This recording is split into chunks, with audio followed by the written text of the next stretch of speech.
तो जैसे कि हमने लास्ट एपिसोड के अंदर देखा था, जो वाइट क्लेम होती है वो गोल्डी को फादर बुलाने लगती है, जो देखते के साथ ही बेचारे गोल्डी के भी डर के मारे पसीने छूटने लगते हैं। और वहीं जो फ्लेमी होती है वो भी अब आकर गोल्डी के पीछे खड़ी हो जाती है और गोल्डी की तरफ गुस्से में देखते हुए बोलती है कि यहाँ पर क्या हो रहा है। जो सुनते के साथ ही तो अब गोल्डी की भी हालत ख़राब हो जाती है। और अब जो गोल्डी होता है वो फ्लेमी को समझाते हुए उसे बोलता है कि रुको मेरी बात सुनो, मैं तुम्हें एक्सप्लेन करता हूँ। लेकिन जो फ्लेमी होती है वो अब गोल्डी की बात जो है वो नहीं सुनती और अपनी जो फ्लेम होती है वो सीधे गोल्डी के ऊपर शूट कर देती है। और वहीं दूसरी तरफ जो गाओ पैंग होता है वो सिचुएशन का मजा लेते हुए बोलता है कि फ्लेमी क्या बात है, तुम्हारी फ्लेम की जो पावर है वो कई गुना ज़्यादा बढ़ चुकी है, लेकिन मैं इसके लेवल को नहीं देख पाया, तो क्या तुम एक दो बार इसका और इस्तेमाल कर सकती हो। जो सुनकर बिग फैट सी भी बोलता है कि हाँ बिल्कुल। जो सुनकर फ्लेमी जो होती है वो भी अपने फ्लेम अटैक को बनाने लगती है और फ्लेम अटैक को बनाते हुए बोलती है कि कोई बात नहीं, मैं अभी यूज कर दिखाती हूँ। जो सुनते के साथ ही तो बेचारा गोल्डी और भी ज़्यादा घबरा जाता है और घबराते हुए फ्लेमी को रोकने लगता है, लेकिन जो फ्लेमी होती है वो लगातार अपनी फ्लेम से उसके ऊपर अटैक करती रहती है। और अब कुछ देर ऐसे ही पिटने के बाद में बेचारा गोल्डी जो होता है वो वहीं ज़मीन पर गिर जाता है। और जो गाँव पैंग होता है वो वाइट क्लेम को फ्लेमी को दिखाते हुए बोलता है कि ये काफ़ी अच्छा है। जो सुनकर फ्लेमी भी बोलती है कि हाँ ये काफ़ी क्यूट है। जो सुनकर अब गाँव पैंग जो होता है वो वहाँ पर जो वाइट क्लेम होता है उसे देखते हुए बोलता है कि मैं नहीं चाहता हूँ कि ये वाइट क्लेम जो है वो पिछले वाले वाइट क्लेम का रीइंकार्नेशन है या फिर उसका बच्चा है, लेकिन इसकी एबिलिटी जो है वो बिल्कुल पुराने वाले ही वाइट क्लेम के जैसी है।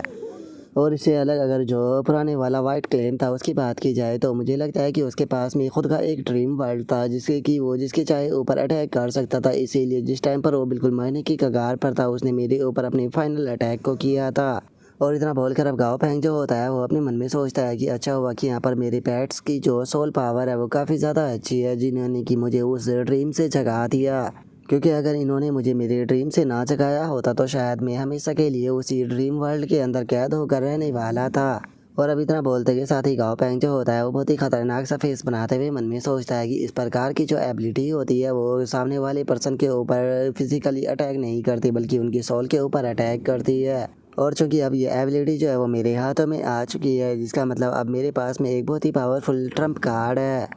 और अब गाँव पैंग के ऐसे फेस को देखने के बाद में जो बिग फैट सी होता है वो हंसते हुए गाँव पैंग से बोलता है कि तुम जो भी सोच रहे हो वो तुम्हारे चेहरे के ऊपर बिल्कुल साफ दिखाई दे रहा है। और अब उसके इतना बोलते के साथ ही हमारा व्यू जो होता है वो एक दिन बाद एक लेक के ऊपर आ जाता है, जिसके अंदर की कुछ टोड जो होते हैं वो मौजूद होते हैं। तभी एक टोड जो होता है वो अपने बाकी के साथियों से बोलता है कि सभी लोग तैयार हो जाओ, कुछ लोग इसी तरफ आ रहे हैं। और अब हम देखते हैं कि गाँव पैंग भी वहाँ पर आ जाता है और उन मोस्टरों को देखने के बाद में गाँव पैंग जो होता है वो बिग फैट से बोलता है कि बिग फैट तुम्हारे हिसाब से हमें किसे फाइट करने के लिए भेजना चाहिए। जो सुनकर बिग फैट बोलता है कि ये लोग इतने पावरफुल तो नहीं है, इसीलिए मुझे लगता है कि जो गोल्डी है उसे हमें इन मोस्टरों को हैंडल करने के लिए भेजना चाहिए, क्योंकि वो आसानी से इन्हें संभाल लेगा। जो सुनते के साथ ही गोल्डी जो होता है वो उस डॉग को ऑर्डर देते हुए बोलता है कि इनसे फाइट करने के लिए मुझे जाने की कोई ज़रूरत नहीं है, बल्कि मेरी जो सवारी है वही काफ़ी होने वाली है। जो सुनते के साथ ही वो डॉगी भी फाइट करने के लिए जाने लगता है, जहाँ पर कि सेकंड और थर्ड फेज काफ़ी ज़्यादा खुश होता है, लेकिन वहीं फर्स्ट फेज जो होता है वो अपने मन में सोचता है कि पता नहीं क्यों मुझे ऐसा फील हो रहा है कि हमारी पिटाई होने वाली है। और अब इतना सोचते के साथ ही हम देखते हैं कि जो वो डॉग होता है वो वहाँ पर काफ़ी ज़्यादा धूल वूल जो होती है वो उठाने लगता है, जिसे देखने के बाद में वो टोड जो होते हैं वो बोलते हैं कि ये तो देखने में काफ़ी ज़्यादा पावरफुल जो है वो लग रहे हैं, इसीलिए हमें केयरफुल रहना होगा। और अब इतना बोलते के साथ ही एक टोड जो होता है वहाँ पर अपना अटैक जो होता है उसे बनाने लगता है और अपने अटैक को बनाते के साथ ही सीधे जो वो डॉग होता है उसकी तरफ शूट कर देता है। और हम देखते हैं कि उसका अटैक जो होता है वो आकर सीधे जो सेकंड फेस होता है उसके ऊपर टकरा जाता है। और जैसे ही वो उसके सर पर टकराता है तो हम देखते हैं कि जो वो डॉग होता है वो भी अचानक से वहीं ज़मीन पर गिर जाता है, लेकिन हम देखते हैं कि वहीं पर ही जो ड्रैगन एंट होता है वो भी मौजूद होता है, जिसने कि उन टॉड्स को देख लिया होता है और वो बोलता है कि अच्छा तो ये यहाँ पर छुपे हुए हैं। और अब इतना बोलते के साथ ही जो ड्रैगन एंट होता है वो वहाँ पर जो पावर किंग कॉन्ग एंट और जो स्मोक ड्रैगन एंट होता है उन दोनों की पावर का एक साथ में इस्तेमाल करने लगता है। और अब उन दोनों की पावर का इस्तेमाल करते हुए वो वहाँ पर एक स्मोक का काफ़ी बड़ा हाथ जो होता है वो बना लेता है और उस हाथ को बनाते के साथ ही सीधे उसे लेक के ऊपर देकर मारता है, जिसका वहाँ पर काफ़ी पावरफुल वेव जनरेट होती है, जिसका वे टॉर्च जो होता है वो भी पानी से निकल कर बाहर आ जाते हैं। और एक टॉर्च जो होता है वो चिल्लाते हुए अपने बाकी साथियों से बोलता है कि सभी लोग संभल कर, ये काफ़ी ज़्यादा पावरफुल है। और उसके इतना बोलते के साथ ही जो ड्रैगन एंट का हैंड होता है वो सीधे उसकी तरफ आने लगता है, जो देखने के बाद में वो टोड जो होता है वो बोलता है कि ओ क्या तुम्हें लगता है कि मुझे पकड़ने के लिए ये काफ़ी रहेगा। और अब इतना बोलते के साथ ही वो टोड जो होता है वो अपनी वेपन से अटैक कर ड्रैगन एंट का जो वो स्मोक का हाथ होता है उसे वहीं पर ही डिस्ट्रॉय कर देता है। जो देखकर ड्रैगन एंट जो होता है वो एक और एबिलिटी का इस्तेमाल करते हुए बोलता है कि ओ यही तो मैं चाहता था। और इतना बोलते के साथ ही जो ड्रैगन एंट होता है वो वहाँ पर काफ़ी सारे हाथ बना लेता है, जो देखते के साथ ही वो टोड भी काफ़ी हैरान रह जाता है। और इससे पहले कि वो टोड जो है वो बचने के लिए वहाँ पर कुछ कर पाता, जो ड्रैगन एंट होता है वो अपने हाथों की मदद से उन सभी के सभी टोड्स को पकड़ लेता है। और उन सभी को पकड़ने के बाद में अब जो ड्रैगन एंट होता है वो उन टॉर्ड्स को लाकर बाहर फेंक देता है। लेकिन तभी जो टमी होता है वो उन टॉर्ड्स के पास में आ जाता है और उनके पास में आकर उन्हें देखते हुए बोलता है कि क्या तुम सभी भी डक हो? अगर देखा जाए तो तुम्हारे सर के ऊपर बिल्कुल भी बाल नहीं है, उससे अलग तुम्हारी जो आंखें है वो भी बड़ी बड़ी है, और लेकिन तुम्हारे जो विंग्स है वो नहीं है। इसका मतलब तुम लोग जो है वो बिना विंग्स वाले डक हो। जो सुनते के साथ ही गाँव पैंग जो होता है वो आकर गोल्डी को लात मारते हुए उसे बोलता है कि बेफालतू के यहाँ पर प्रॉब्लम क्रिएट करना बंद करो। ये लोग जो है वो यहाँ पर एक दूसरे से कम्युनिकेट कर रहे थे, जिसका मतलब इन लोगों के पास में खुद की इंटेलिजेंस है, तो इसीलिए ये लोग हमारे लिए यूज़फुल है। और अब इतना बोलकर गाँव पैंग जो होता है वो उन टॉर्च से बोलता है कि क्या तुम आसपास की यहाँ पर कोई ट्राइब जो है उसके बारे में जानते हो? अगर तुम मुझे यहाँ पर सेटिस्फेक्शन भरा आंसर देते हो तो मैं तुम्हें हील कर दूंगा और उसी के साथ में कंपनसेशन के तौर पर तुम्हें ट्रेजर भी दूंगा। और अब गाँव बैंक को देखते के साथ ही वो टोड जो होता है वो भी काफ़ी ज़्यादा हैरान रह जाता है। हैरान होते हुए बोलता है कि एक मिनट, तुम लोग तो रेड ब्लड वाले मोस्टर ट्रेनर हो। और अब इतना बोलते के साथ ही वे टॉर्च जो होते हैं वो हैरान होते हुए एक दूसरे की तरफ जो है वो देखने लगते हैं। और तभी हम देखते हैं कि एक टॉड के अंदर से एक पर्सन जो होता है वो निकल कर बाहर आ जाता है। और बाहर आने के बाद में अब वो लड़का जो होता है वो गाँव पैंग को रिस्पेक्ट देते हुए उसे बोलता है कि सीनियर, क्या मैं जान सकता हूँ कि आप कौन सी ट्राइब से बिलोंग करते हैं? जो सुनकर गाँव पैंग उस बंदे की तरफ देखकर अपने मन में सोचता है कि ओ अच्छा, तो ये बंदा जो है वो एक मोस्टर ट्रेनर है। इससे अलग अगर इसके अपीयरेंस को देखा जाए तो ये एक रेड ब्लड वाला पर्सन है, तो क्या इसका मतलब ये हो सकता है कि यहाँ पर और भी रेड ब्लड ट्राइब मौजूद है? और गाँव पैंग की इतना सोचते के साथ ही लीड ट्राइब का जो वो ओल्ड मैन होता है वो आगे आ जाता है और आगे आकर उस लड़के को देखते हुए बोलता है कि एक मिनट, क्या तुम चाहो ही हो? और अब लीड ट्राइब के उस ओल्ड मैन को देखते के साथ ही जो वो मोस्टर ट्रेनर होता है वो भी अचानक से काफ़ी ज़्यादा हैरान हो जाता है। हैरान होते हुए उस ओल्ड मैन से बोलता है कि ब्रदर सावली, क्या ये तुम हो? लेकिन 10 साल पहले तुम तो मिसिंग हो गए थे ना, तो क्या तुम बता सकते हो कि आखिर पिछले 10 सालों से तुम कहाँ पर थे? जो सुनते के साथ ही वो ओल्ड मैन जो होता है वो उस मोस्टर ट्रेनर को बताता है कि हमें जो फॉर्जिन ट्राइब के लोग थे उनके द्वारा कैप्चर कर लिया गया था, लेकिन खुशकिस्मती से हमें इस यंग मैन ने बचा लिया। जो सुनते के साथ ही वो मोस्टर ट्रेनर जो होता है वो बोलता है कि वो ऐसा लगता है कि तुम्हें बहुत ज़्यादा सफ़र जो है वो करना पड़ा है, जिस कारण तुम्हारी एज भी इतनी ज़्यादा हो चुकी है।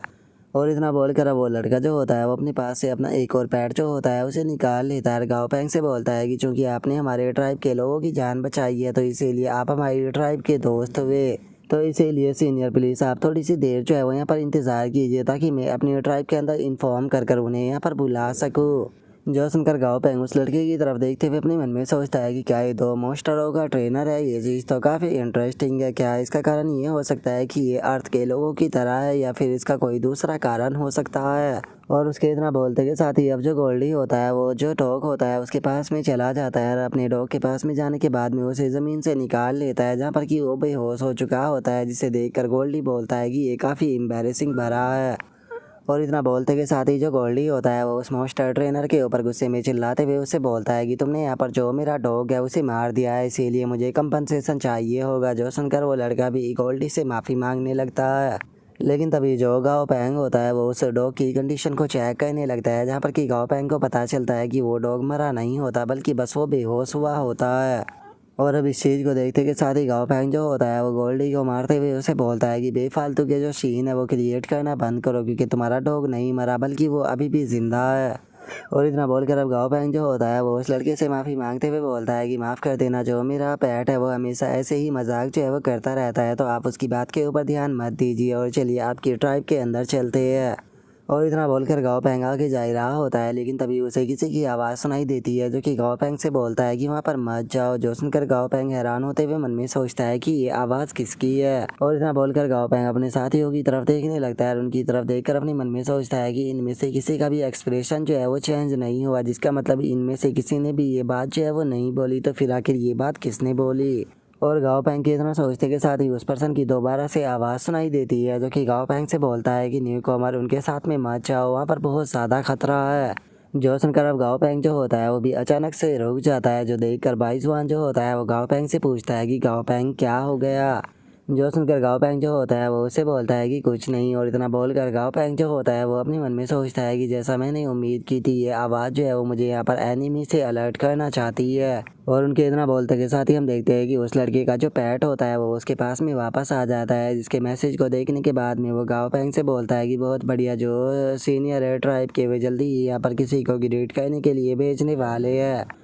और उसके इतना बोलते के साथ ही अचानक से वहाँ पर काफ़ी ज़्यादा तेज़ हवाएं जो होती है वो चलने लगती है। और तभी गाओ पेंग का ध्यान जो होता है वो सामने की तरफ जाता है, जहाँ पर कि एक काफ़ी बड़ा मॉन्स्टर उड़ते हुए उन्हीं की तरफ आ रहा होता है। और गाओ पेंग के इतना सोचते के साथ ही वहाँ पर एक ड्रैगन जो होता है वो आ जाता है, जिसका नाम कि रेड विंग्स इविल ड्रैगन होता है, जिसका कि गेट जो होता है वो एपिक होता है और उसका लेवल 86 होता है। जिसे देखकर गाओ पेंग अपने मन में सोचता है कि क्या ली ट्राइब के लोगों ने मुझसे नहीं कहा था कि यहाँ पर फ्लाइंग टाइप मोस्टर का इस्तेमाल करना खतरनाक है, तो फिर अब ये खुद यहाँ पर फ्लाइंग टाइप मोस्टर का इस्तेमाल क्यों कर रहे हैं। और अब इतना सोचकर गाओ पेंग जो होता है वो डाजी से बोलता है कि डाजी, मैं चाहता हूँ कि तुम आसपास को चेक करना शुरू करो और पता लगाओ कि क्या शैडो में कोई खतरा जो है वो छुपा हुआ है। जो सुनकर डाजी जो होता है वो भी गाओ पेंग को ओके बोल देता है।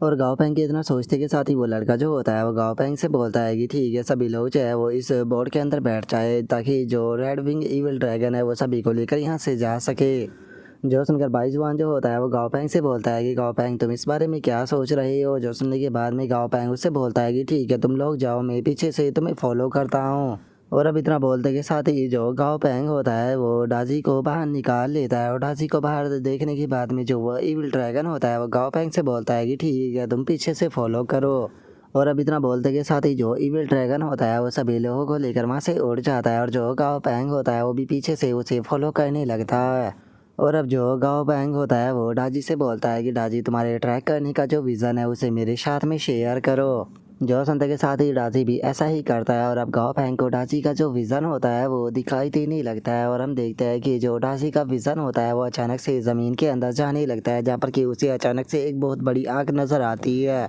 जिसका अचानक से गाओ पेंग का जो कनेक्शन होता है वो टूट जाता है। जिसे देखकर गाओ पेंग अपने मन में सोचता है कि आखिर वो क्या चीज़ थी, हमारा कनेक्शन जो है वो टूट गया। और अब इतना सोच कर गाओ पेंग जो होता है वो डाजी से पूछता है कि डाजी, तुम्हें क्या लगता है कि वो आखिर चीज़ क्या थी, क्योंकि मुझे उसके अंदर जो सैडनेस, पेन और उसी के साथ में डिस्पेयर है वो फील हुआ। और अब इतना सोचते के साथ ही गाओ पेंग जो होता है वो ली ट्राइब के अंदर पहुंच जाता है, जहाँ पर बने हुए हाउसों को देखने के बाद में गाओ पेंग अपने मन में सोचता है कि क्या ये इन लोगों की ट्राइब है। और इतना सोचते के साथ ही गाओ पेंग को ऊपर खड़े हुए 2 पर्सन जो होते हैं वो नज़र आते हैं। और उन पर्सनों को देखने के बाद में गाओ पेंग अपने मन में सोचता है कि मुझे ऐसा फील क्यों हो रहा है कि यहाँ के जो विलेजर है उनके साथ में कुछ ना कुछ तो गड़बड़ है। और अब गाओ पेंग के इतना सोचते के साथ ही सभी लोग जो होते हैं वो ट्राइब के गेट के सामने आ जाते हैं। और जो इविल ड्रैगन का ट्रेनर होता है वो भी इविल ड्रैगन के अंदर से बाहर आ जाता है। और अब जो वो ट्रेनर होता है वो गाओ पेंग और बाकी लोगों से बोलता है कि ठीक है, आप लोग जो है वो बाहर थोड़ी सी देर इंतज़ार कीजिए, मैं अंदर जो एल्डर है उन्हें इस बारे में रिपोर्ट कर कर आता हूँ। और अब इस चीज़ को देखने के बाद में जो भाई जुआन होता है वो बोलता है कि सच में इन लोगों के तौर तरीके तो बहुत ही ज़्यादा अजीब है। तभी जो योजिन होता है वो भी बोलता है कि गाओ पेंग, क्या तुम्हें नहीं लग रहा कि ये लोग जो है वो कुछ ज़्यादा ही नौटंकी कर रहे हैं। जो संतरे के साथ ही जो गाँव पैंग होता है वो उन लोगों की तरफ बहुत ही फनी तरह से देखते हुए बोलता है कि क्या तुम्हें नहीं दिखाई दे रहा कि उनकी ट्राइब के लोग हमारे साथ में हैं, वे यहाँ पर हमारी बातों को सुन रहे हैं। सोचो तुम्हारी बातें सुनकर उन लोगों को कैसा फील होगा। वे लोग हमारे साथ में इतने लंबे टाइम से ट्रैवल कर रहे हैं, तो कम से कम उनकी फीलिंगों का तो ध्यान रखो। और उसके इतना बोलते के साथ ही हम देखते हैं कि ली ट्राइब के जो लोग होते हैं वो वहाँ पर खड़े हुए रो रहे होते हैं। और जो यूजिन होता है वो गाँव बैंक को बोलता है कि जरा एक बार उन्हें देखो, तो वे रोने में इतने ज़्यादा बिजी है कि वे हमारी बातों के ऊपर ध्यान ही नहीं दे रहे। और यूजिन के इतना बोलते के साथ ही वो ओल्ड मैन जो होता है वो रोते हुए गाँव बैंक की तरफ देखते हुए उसे बोलता है कि प्लीज़ इसके लिए हमें माफ़ कर देना। अपने घर को देखने के बाद में हम लोग इतने ज़्यादा इमोशनल हो गए कि हमने आपकी बात के ऊपर ध्यान ही नहीं दिया। जो सुनते के साथ ही गाँव बैंक जो होता है वो उस ओल्ड मैन से बोलता है कि मैं तुम्हारी फीलिंग को समझ सकता हूँ, इसीलिए आप लोगों को हमारी चिंता करने की कोई ज़रूरत नहीं है। आप लोग जो है वो आराम से अपने परिवार से मिलिए। जो सुनकर अब वो ओल्ड मैन भी शांत हो जाता है और गाँव बैंक से बोलता है कि ठीक है, जैसे ही हम लोग अंदर चले जाएंगे तो प्लीज़ आप मेरे साथ में मेरे पैलेस पर विजिट करने के लिए ज़रूर चलना। जो सुनकर बाकी के जो बंदे होते हैं वो भी गाँव बैंक से बोलते हैं कि हाँ, हमारे भी घर पर ज़रूर चलना। और उनके इतना बोलते के साथ ही जो ली ट्राइब का गेट होता है वो अचानक से ओपन हो जाता है, जहाँ पर कि हम देखते हैं कि इविल ड्रैगन का जो ट्रेनर होता है उसके साथ में 2 पर्सन आने लगते हैं, जिन्हें देखकर गाओ पैंग अपने मन में सोचता है कि ये लोग थोड़े से अजीब है। और गाओ पैंग के इतना सोचते के साथ ही वो ओल्ड मैन जो होता है वो उन दोनों बंदों को देख कर रोते हुए बोलता है कि फादर मदर फाइनली मैं घर आ गया। और इतना बोलकर ओल्ड मैन जो होता है वो अपने पेरेंट्स के पास में आ जाता है, जहाँ पर कि उसका फादर जो होता है वो उससे बोलता है कि तुम्हारी मदर ने तुम्हारे पसंदीदा खाना बनाया है, तो इसीलिए साथ में चलो और चलकर खाना खाना, और जिसने तुम्हारी जान बचाई है उसे भी साथ में लेकर चलना। तभी जो उस ओल्ड मैन की मदर होती है वो भी बोलती है कि चलो फाइनली तुम घर आ गए, हम घर पर तुम्हारा स्वागत करते हैं। जो सुनकर अब गाओ पैंग जो होता है वो अपने मन में सोचता है कि पता नहीं ये चीज़ अब और भी ज़्यादा अजीब जो है वो होती जा रही है, क्योंकि इनका बेटा इनसे 10 साल से दूर था, लेकिन उसके बाद भी इनकी बात और इनके इमोशंस को सुनकर ऐसा बिल्कुल भी नहीं लग रहा जैसे कि ये इससे 10 साल बाद मिल रहे हो। और गाओ पैंग के इतना सोचते के साथ ही जो बिग फैट होता है वो गाओ पैंग से बोलता है कि गाओ पैंग इनकी ट्राइब के अंदर कुछ ना कुछ तो गड़बड़ है। जो सुनकर गाओ पैंग बोलता है कि मुझे भी ऐसा ही लगता है, लेकिन ऐसा भी हो सकता है कि शायद ये इसी तरह से ये रिएक्ट करते हो, क्योंकि वैसे भी हम आउटसाइडर है और इनकी ट्राइब के बारे में कुछ नहीं जानते। जो सुनते के साथ ही जो डाजी होता है वो गाओ पैंग को बताता है कि गाओ पैंग इससे भी ज़्यादा अजीब ये है कि मैं यहाँ पर किसी भी पर्सन के अंदर कोई भी इमोशंस जो है उसे फील नहीं कर पा रहा। जो सुनते के साथ ही गाओ पैंग जो होता है वो बहुत ज़्यादा हैरान हो जाता है। हैरान होते हुए अपने मन में सोचता है कि क्या यहाँ पर किसी भी प्रकार के इमोशन नहीं है, लेकिन आखिर ऐसा कैसे हो सकता है, क्योंकि इंसान के अंदर गुस्सा प्यार और हमेशा ही खुशी भरी रहती है। इतने सारे लोगों में से यहाँ पर किसी के अंदर तो किसी प्रकार का इमोशंस जो है वो होना चाहिए था, नहीं यहाँ पर कुछ ना कुछ तो गड़बड़ है। और इतना सोचकर गाओ पैंग जो होता है वो बोलता है कि ठीक है ड्रैगन एंट, जो तुम्हारी पर्पल टेक्निक है उसे मेरे साथ में मर्ज करो। जो सुनते के साथ ही जो ड्रैगन एंट होती है वो भी ऐसा ही करता है, और अब गाओ पैंग के साथ में अपनी जो पर्पल वाली टेक्निक होती है उसे मर्ज कर देता है। और अब जैसे ही गाओ पैंग उसके साथ में मर्ज होता है तो उसे अचानक से बहुत सारी एनर्जी की जो लाइनें होती है वो ली ट्राइब के अंदर से सीधे आसमान की तरफ जाते हुए दिखाई देने लगती है। और इस चीज़ को देखने के बाद में गाओ पैंग जो होता है वो अपने मन में सोचता है कि यहाँ पर किसी प्रकार की जो अजीब सी एनर्जी है वो सीधे आसमान की तरफ जा रही है, और ये एनर्जी का एक हिस्सा जो है वो यहाँ पर ट्राइब के जो लोग हैं उनके सर से जुड़ा हुआ है। और इतना सोचकर अब गाओ पैंग जो होता है वो उस ओल्ड मैन के जो फादर और मदर होते हैं उन्हें देखने लगता है, और हमें पता चलता है कि उन दोनों से भी वो एनर्जी जुड़ी होती है, जिसे देखकर गाओ पैंग मन में सोचता है कि जैसा कि मैंने उम्मीद की थी। और अब इतना सोचकर गाओ पैंग जो होता है वो आसमान की तरफ देखने लगता है, और आसमान की तरफ देखते हुए अपने मन में सोचता है कि इसका मतलब पक्का आसमान में कुछ ना कोई चीज़ तो मौजूद है। और इतना बोलकर जैसे ही गाओ पैंग आसमान की तरफ देखता है तो वो अचानक से ही बहुत ज़्यादा हैरान रह जाता है, क्योंकि हमें पता चलता है कि आसमान में बादलों के पीछे एक बहुत पावरफुल मॉन्स्टर जो होता है वो मौजूद होता है, जो कि देखने में भी बहुत ज़्यादा ख़तरनाक लग रहा होता है। और अब गाओ पैंग को देखने के बाद में वो मॉन्स्टर जो होता है वो हंसते हुए गाओ पैंग से बोलता है कि वो सच में यकीन नहीं होता कि तुमने इतनी जल्दी मुझे ढूंढ लिया। जो सुनकर अब गाओ पैंग जो होता है वो उस मॉन्स्टर की डिटेल को देखने लगता है, जहाँ पर कि पता चलता है कि उस मॉन्स्टर का नाम डेविल स्पिरिट है, जिसका कि लेवल जो है वो 100 है और उसका ग्रेड जो है वो लेजेंडरी है। और अब वो मॉन्स्टर जो होता है वो गाओ पैंग से बोलता है कि चलो चूँकि तुमने मुझे ढूंढ लिया है तो इसीलिए मैंने फैसला किया है कि मैं अब तुम्हें भी अपना जो पपेट है वो बनाने वाला हूँ। और अब इतना बोलते के साथ ही वो मॉन्स्टर जो होता है वो अपनी जो टेंटिकल होते हैं उन्हें गाओ पैंग की तरफ शूट कर देता है, लेकिन इससे पहले कि वे टेंटिकल गाओ पैंग तक पहुंचते जो डाजी होता है वो अचानक से गाओ पैंग के सामने आ जाता है, और गाओ पैंग के सामने आकर उन टेंटिकलों के ऊपर अटैक कर उन्हें गाओ पैंग तक पहुंचने से रोक देता है। जिसे देखकर गाओ पैंग जो होता है वो बोलता है कि डाजी के जो इलेक्ट्रिक अटैक है वो यहाँ पर मॉन्स्टर के जो ये टेंटिकल है इनके ऊपर इफेक्ट कर रही है, डाजी इसके ऊपर लगातार अटैक जो है वो करते रहो। और अब गाओ पैंग के इतना बोलते के साथ ही जो डाजी होता है वो एक बीम जैसा अटैक जो होता है उसे बनाने लगता है, और अपने उस बीम जैसे थंडर अटैक को बनाते के साथ ही सीधे आसमान की तरफ उस मॉन्स्टर की तरफ मार देता है।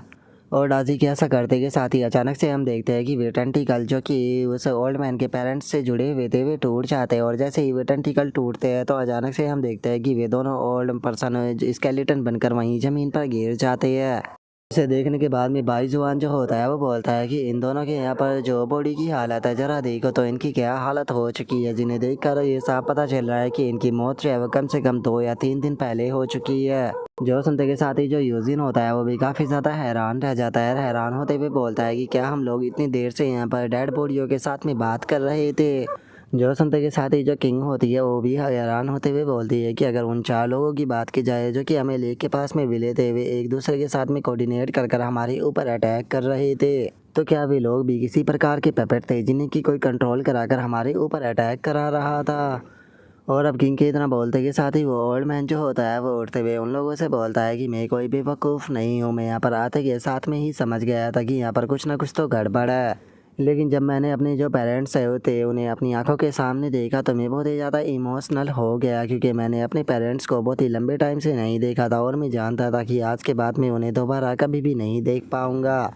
और इतना बोलते के साथ ही अब वो ओल्ड मैन जो होता है वो फूट फूट कर रोने लगता है और फूट फूट कर रोते हुए बोलता है कि बस मैं अपने पेरेंट्स के साथ में लास्ट बार उनके साथ में घर जाना चाहता था, उनके हाथों का बना हुआ खाना जो है वो खाना चाहता था। और उस ओल्ड मैन की इतना बोलते के साथ ही हम देखते हैं कि उस मॉन्स्टर का जो टेंटिकल होता है वो ओल्ड मैन की तरफ आने लगता है, लेकिन ओल्ड मैन का उसके ऊपर ध्यान नहीं होता है और वो बोलता है कि मैं आखिरी बार यहाँ पर अपने पेरेंट्स के साथ में कुछ टाइम बिताना चाहता था। और उस ओल्ड मैन की इतना बोलते के साथ ही अचानक से वो टेंटिकल जो होता है उसके सर के साथ में आकर कनेक्ट हो जाता है, जिसका अचानक से ही उस ओल्ड मैन की हालत जो होती है वो पूरी तरह से बदल जाती है। और तभी हम देखते हैं कि वे टेंटिकल जो होते हैं वो आकर उसके हाथ और पैरों से भी कनेक्ट हो जाते हैं। और अब वो मॉन्स्टर जो होता है वो पूरी तरह से जो ओल्ड मैन होता है उसे कंट्रोल करने लगता है, जिसे देखने के बाद में बाइसवान जो होता है वो हैरान होते हुए बोलता है कि क्या इसे भी उसने कंट्रोल कर लिया। और उसके इतना बोलते के साथ ही वो ऊपर आसमान में जो मॉन्स्टर होता है वो हंसने लगता है, हंसते हुए उन लोगों से बोलता है कि तुम लोगों का मेरे हेल के अंदर स्वागत है। और उनके इतना बोलते के साथ ही अचानक से जो भी हुआन होती है वो दूसरी तरफ देखकर शौक होकर चिल्लाते हुए बोलती है कि एक बार जरा उस तरफ देखो, आखिर ये क्या हो रहा है। और उसके इतना बोलते के साथ ही जो वे लीड ट्राइब के लोग होते हैं वो अचानक से ज़मीन के अंदर धंसने लगते हैं, जो देखने के बाद में वे लोग चिल्लाते हुए बोलते हैं कि ये क्या हो रहा है। अचानक से जो ज़मीन है वो सैंड के अंदर क्यों बदलने लगी। और उनके इतना बोलते के साथ ही अचानक से जो वो मॉन्स्टर होता है वो उन लोगों की जो लाइफ फोर्स होती है उसे एब्जॉर्ब करना शुरू कर देता है, जो देख कर वे चिल्लाते हुए बोलते हैं कि प्लीज़ हमारी मदद करो। और अब इस चीज़ को देखते के साथ ही गाओ पैंग जो होता है वो चिल्लाते हुए अपने सभी साथियों से बोलता है कि सभी लोग जो है वो एक जगह पर इकट्ठा हो जाओ और याद रखना जो ये सैंड है इसे अपनी बॉडी से टच होने मत देना, क्योंकि ये साउंड बहुत ज़्यादा अजीब है। और गाओ पैंग के इतना बोलते के साथ ही अब जो गाओ पैंग के सभी साथी होते हैं वो आकर उसके पास में इकट्ठा हो जाते हैं और हम देखते हैं कि लीड ट्राइब के जो लोग होते हैं वो उसी सैंड के अंदर फंसे हुए होते हैं, जिस कारण अब सभी की जो लाइफ फोर्स होती है वो मॉन्स्टर एब्जॉर्ब करने लगता है। और तभी हम देखते हैं कि लीड ट्राइब के गेट के अंदर से अचानक से बहुत ज़्यादा स्मोक जो होता है वो उनकी तरफ आने लगता है, जिसे देखने के बाद में बाइसवान जो होता है वो बोलता है कि गाओ पैंग जरा इस तरफ देखो, ऐसा लगता है कि लीड ट्राइब के अंदर से बहुत सारे मॉन्स्टर जो है वो सीधे हमारी तरफ ही आ रहे हैं। और इतना बोलकर बाइसवान जो होता है वो गाओ पैंग की तरफ देखते हुए उससे पूछता है कि गाओ पैंग अब हमें क्या करना चाहिए। जो सुनकर गाओ पैंग जो होता है वो बोलता है कि अभी सोचने का टाइम नहीं है, तो इसीलिए जल्दी से तुम लोग अपनी जान बचाकर यहाँ से भागो। और गाओ पैंग के इतना बोलते के साथ ही अचानक से वहाँ पर बहुत ही ज़्यादा साउंड आने लगता है, जिससे बचने के लिए गाओ पैंग भी अपने कानों को दबाने लगता है, जिसे देखने के बाद में जो बिग फैट होता है वो गाओ पैंग से बोलता है कि गाओ पैंग तुम्हारी बॉडी जो है वो इस अटैक को नहीं झेल पाएगी, तो इसीलिए जल्दी से यहाँ पर मेरी बॉडी के साथ में मर्ज हो जाओ। जो सुनता के साथ ही गाओ पैंग जो होता है वो बिग फैट के साथ में मर्ज हो जाता है और उसके साथ में मर्ज होने के बाद में उससे बोलता है कि बिग फैट जल्दी से अपने डिवाइन आर्टिफैक्ट का इस्तेमाल कर बाकी लोगों की भी मदद करो। और गाओ पैंग के इतना बोलते के साथ ही हम देखते हैं कि उस साउंड अटैक के कारण गाओ पैंग के सभी साथी जो होते हैं उनकी हालत बहुत ही ज़्यादा ख़राब जो है वो होने लगती है, जिसे देखने के बाद में गाओ पैंग भी बहुत ज़्यादा परेशान होने लगता है और अपने मन में सोचता है कि डैमेट इस चीज़ के लिए बहुत ज़्यादा देर हो गई। जो सुनते के साथ ही बिग फैट जो होता है वो गाओ पैंग से बोलता है कि गाओ पैंग शांत रहो, ये मॉन्स्टर जो है वो कोई बहुत ही अजीब मॉन्स्टर है, क्योंकि लोगों की ये लाइफ फोर्स को एब्जॉर्ब कर रहा है, तो इसीलिए हमें केयरफुल रहना होगा। जो सुनकर गाओ पैंग बोलता है कि हाँ मैं जानता हूँ। और अब इतना बोलकर गाओ पैंग जो होता है वो गेट की तरफ देखने लगता है और गेट की तरफ देखते हुए अपने मन में सोचता है कि अगर हमने यहाँ पर जो ये मॉन्स्टर है इन सभी को नहीं मारा तो हम लोग जो है वो यहाँ पर इन मॉन्स्टरों के हाथों से ही मारे जाएंगे। और गाओ पैंग के इतना सोचते के साथ ही गेट के अंदर से काफ़ी सारे मॉन्स्टर जो होते हैं वो निकल कर बाहर आने लगते हैं और हमें पता चलता है कि उन सभी मॉन्स्टरों को भी जो वो आसमान में बड़ा सा मॉन्स्टर होता है वो अपने उन एनर्जी की वेव से कंट्रोल कर रहा होता है। और अब गाओ पैंग जो होता है वो अपने मन में सोचता है कि यहाँ पर जो डमी है वो सरप्राइज हो चुका है, क्योंकि आसमान में जो वो मॉन्स्टर है वो उसके पास में भी डमी की ही तरह सेम एट्रीब्यूट है और जो दाजी है वो यहाँ पर इतने सारे मॉन्स्टरों को अकेला हैंडल नहीं कर सकता। और जो बिग फैट है वो यहाँ पर मेरा ट्रम्प कार्ड है, मैं उसे ऐसे ही फाइट के अंदर इन्वॉल्व जो है वो नहीं करना चाहता हूँ, तो इसीलिए इस प्रकार की सिचुएशन के अंदर सबसे अच्छा इस्तेमाल करना रहेगा कि मैं आइस लोइन का इस्तेमाल करूँ। और अब इतना सोचते के साथ ही गाओ पैंग जो होता है वो आइस लोइन जो होता है उसे बाहर निकाल लेता है और बाहर आने के बाद में आइस लोइन बोलता है कि अरे इन्हें तो मेरे ऊपर छोड़ दो। और इतना बोलते के साथ ही आइस लोइन जो होता है वो अपना आइस का जो अटैक होता है उसे क्रिएट करने लगता है। जिस कारण हम देखते हैं कि वो वहाँ पर आइस के काफ़ी सारे जो स्टोन होते हैं वो बना लेता है और बनाते हुए बोलता है कि चलो देखते हैं कि इन्हें तुम कैसे संभालते हो। और इतना बोलते के साथ ही आइस लोन अपने आइस के उन पिलरों से उन मॉन्स्टरों के ऊपर अटैक करने लगता है। और हम देखते हैं कि आइस लोन के उस अटैक के कारण जो भी मॉन्स्टर होते हैं वो भी उसी आइस के अंदर कैद जो है वो हो जाते हैं। और अब इस चीज़ को देखने के बाद में जो आइस लोयन होता है वो भी फुल कॉन्फिडेंस में अपनी आइस के ऊपर खड़ा होते हुए बोलता है कि सेंट टीयर के जो मॉन्स्टर होते हैं उनके साथ में डील करने में मुझे किसी भी प्रकार की प्रॉब्लम जो है वो नहीं होती। और आइस लोयन की इतना बोलते के साथ ही अचानक से जो गाओ पैंग होता है वो किसी चीज़ को देखकर चिल्लाते हुए आइस लोयन से बोलता है कि आइस लोयन संभल कर। और अब गाओ पैंग की इस आवाज़ को सुनते के साथ ही आइस लोयन जो होता है वो भी थोड़ा सा हैरान रह जाता है। और इससे पहले कि आइस लोयन जो है वो कुछ समझ पाता है, एक विंड का जो स्ट्रॉम होता है वो आइस लोयन को अपनी तरफ खींचने लगता है, जो देखकर आइस लोयन हैरान होते हुए बोलता है कि आखिर ये स्ट्रॉम कहाँ से आ गया। जो सुनकर जो बिग फैट होता है वो अपनी पावर का इस्तेमाल करते हुए चिल्लाकर बोलता है कि क्या तुम्हें लगता है कि मेरे सामने तुम्हारी इस प्रकार की जो ट्रिक है वो काम करेगी। और अब इतना बोलते के साथ ही बिग फैट जो होता है वो अपनी वाटर एलिमेंट का इस्तेमाल कर आइस लोयन को उस विंड से बचा लेता है। और अब जो आइस लोयन होता है वो भी बिग फैट का शुक्रिया अदा करते हुए उससे बोलता है कि बिग फैट बहुत बहुत शुक्रिया, तुमने सही टाइम पर यहाँ पर अपने वाटर एलिमेंट का इस्तेमाल कर मुझे बचा लिया। और इतना बोलते के साथ ही आइस लोयन का जो ध्यान होता है वो अपने बालों के ऊपर जाता है, जहाँ पर कि उसे पता चलता है कि उसके बालों के अंदर आग लग गई है। जो देखकर वो घबराते हुए बोलता है कि ये कब हुआ।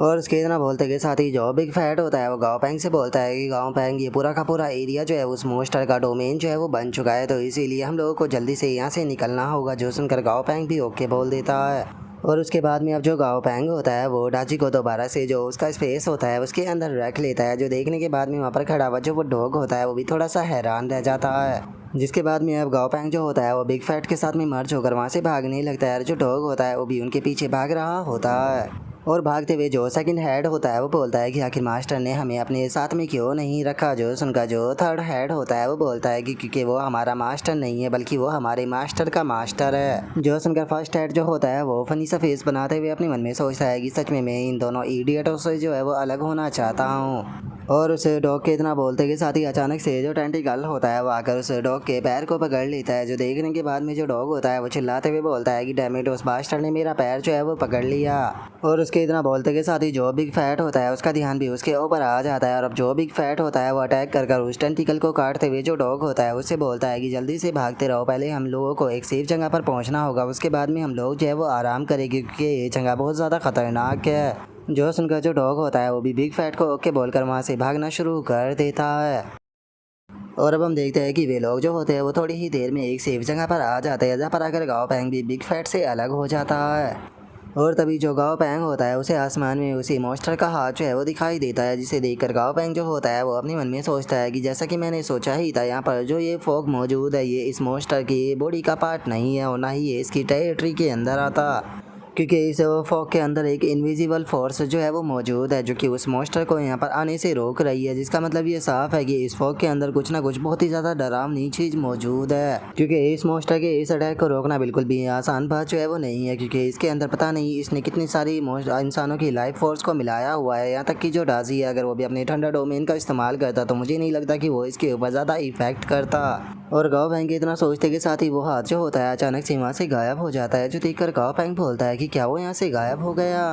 और अब इतना बोलकर गाओ पैंग जो होता है वो अपने जो मॉन्स्टर होते हैं उन्हें बाहर निकाल लेता है। उन्हें बाहर निकालते हुए बोलता है कि मुझे थोड़ा आराम करना है, तो इसीलिए मैं चाहता हूँ कि तुम लोग आसपास में नज़र रखो। और उसके इतना बोलते के साथ ही जैसे ही वो गोल्डी को बाहर निकालता है तो जो गोल्डी होता है वो बहुत ही फनी तरह से सीधे आकर ज़मीन पर गिरता है। जो देखते के साथ ही गोल्डी जो होता है वो भी अचानक से खड़ा हो जाता है और खांसते हुए बोलता है कि आखिर तुमने जो वो बड़ा सा मॉन्स्टर था उसे क्यों नहीं मारा। अगर बिग फैट की बात की जाए तो वो यहाँ पर अपनी डिवाइन आर्टिफैक्टों का इस्तेमाल कर उन्हें आसानी से मार सकता था। जो सुनते के साथ ही बिग फैट जो होता है वो बहुत ही फनी तरीके से जो गोल्डी होता है उसकी तरफ देखते हुए उसे बोलता है कि अपनी बेवकूफ़ हरकतों से बचने के लिए मेरे ऊपर क्वेश्चन जो है वो मत करो। जो सुनते के साथ ही गोल्डी जो होता है वो बिग फैट से बोलता है कि तुम्हें क्या हो गया है, मैं तो बस तुमसे कुछ सवाल जो है वो पूछ रहा हूँ। और उसके इतना बोलते के साथ ही जो बिग फैट होता है वो अचानक से उनके चारों तरफ पानी की एक वेव बना देता है। और उसके बाद में अब जो बिग फैट होता है वो चिल्लाते हुए जो गोल्डी होता है उसे बोलता है कि बेफालतू की बकवास कहना बंद करो, हम नहीं जानते हैं कि उस मॉन्स्टर के पास में कितने सारे ट्रम्प कार्ड जो है वो हो सकते हैं। हो सकता है कि उसका कोई साथी जो है वो शैडो में छुपा हुआ हो। बिना सिचुएशन को जाने ऐसे ही अटैक जो है वो नहीं किया जा सकता। जो सुनते के साथ ही गोल्डी जो होता है वो सर पर खुजाते हुए बोलता है कि अगर उसके पास में कोई ट्रम्प कार्ड भी हुआ तो हम लोग उसे भी हरा देंगे, इसमें कौन सी बड़ी बात है। और गोल्डी ये बोल ही रहा होता है, लेकिन तभी जो फ्लेमी होती है वो अचानक से जो गोल्डी होता है उसके सर के ऊपर मारती है, और उसके सर के ऊपर मारने के बाद में उसे बोलती है कि बेफालतू की बकवास जो है वो करना बंद करो। क्या कभी तुम जो तुम्हारा दिमाग है उसका सही से इस्तेमाल जो है वो नहीं कर सकते हो? क्या तुम्हें जो सिचुएशन है वो दिखाई नहीं दे रही है? और अब फ्लेमी के इतना बोलते के साथ ही हमारा आज का एपिसोड जो होता है वो यहीं पर ही कंप्लीट हो जाता है। तो नेक्स्ट एपिसोड के अंदर देखें कि आगे क्या होता है। अगर आप लोगों को वीडियो अच्छी लगी हो तो लाइक करना, चैनल को सब्सक्राइब करना। मैं मिलता हूँ नेक्स्ट एपिसोड के अंदर, तब तक के लिए बाय बाय गाइज।